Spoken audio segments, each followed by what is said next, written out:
A man is not going to have you questioning and doubting yourself, right? A man is not going to have you looking at people's pages from burner accounts. It's going to be clear, concise messages and boundaries with anybody that is outside of your relationship. A man is going to make you feel safe, protected, honored. They're not going to see your passions and endeavors and be intimidated by them and talk you down and tell you you're never going to be able to do it, or why do you think you're going to be able to do that? They're going to convince you that you're worthy even when you don't see it in yourself. So the goal is not to seek out a man to make you complete. The goal is to be complete enough, and when you attach yourself to a man, to feel optimally empowered. If you find yourself spiraling, declining, devaluing yourself, comparing yourself to other people, it doesn't give safe. It doesn't give I want to be feminine. It doesn't give I feel protected.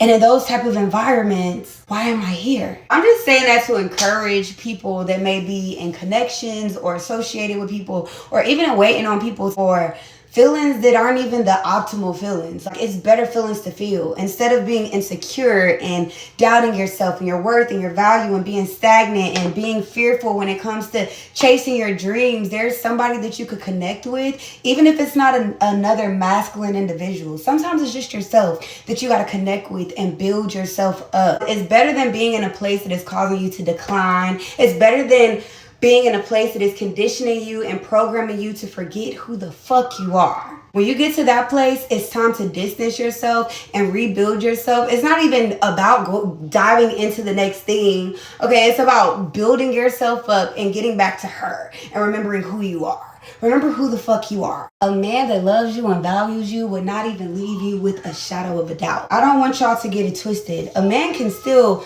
love you in their own way. But is that the way that you need to be loved? Just because somebody loves you or doesn't want to release you or loves the control that they have over you or the times that y'all share or the sex is good does not mean that that is the love that you settle for. Just because you encountered love doesn't mean to sit in the love that you receive if it doesn't make you feel good. If it doesn't make you excited to get up in the morning. If around the holidays you always defeated. If there's always a blockage or a situation or insecurity or arguing or fighting or questions and lack of trust, that is not love.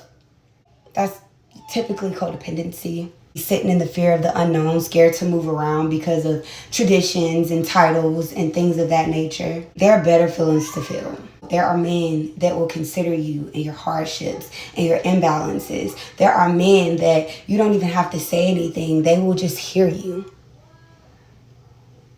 They'll just see it.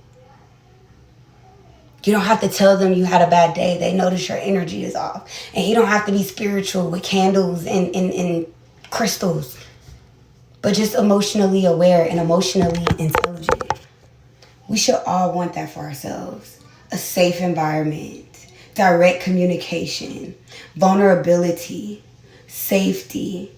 You're a woman. You deserve to feel safe. Your goals should be aligned with, if we're talking about gender roles, if you're a traditional gal.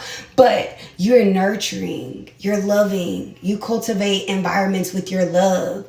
And if somebody's depleting you or causing you to be in a place where you don't love yourself anymore, you lose the thrill of life, you forget about your endeavors and your passions, you're scared to pursue the things that you enjoy and you love to do because you gotta babysit them, and you can't travel or work late because you think that they're not faithful. Like, these are things that will destroy you over time. It's a difference from selling everybody else into believing that you're living the dream and you're happy than feeling it internally, feeling happy, feeling at peace, feeling connected, feeling motivated. Like, it's a difference with saying it and selling it and actually believing in it and living in it. Be happy for real. Be happy in real life. Be motivated in real life. When you're happy for real, when you're healing for real, when you're elevating for real, when you're at peace for real, everything goes up. The battles will form. They won't prosper, though. So if everything in your life isn't prospering, challenge yourself. What's the problem? Is it you? Is it your self-concept? Is it who you're attaching yourself with? What is it? Figure it out. You should witness the goodness of God. And it doesn't come with pain. It doesn't come with cycles and patterns and trauma.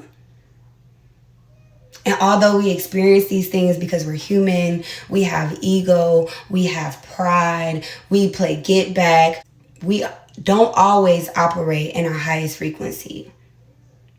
But when you find yourself stuck in a lower vibration and a lower frequency, doing the same thing over and over and over again, and not only is it affecting the quality of your life, but your relationship with yourself, your relationship with your friends, your family, your goals, your commitments, it's time to readjust and readapt.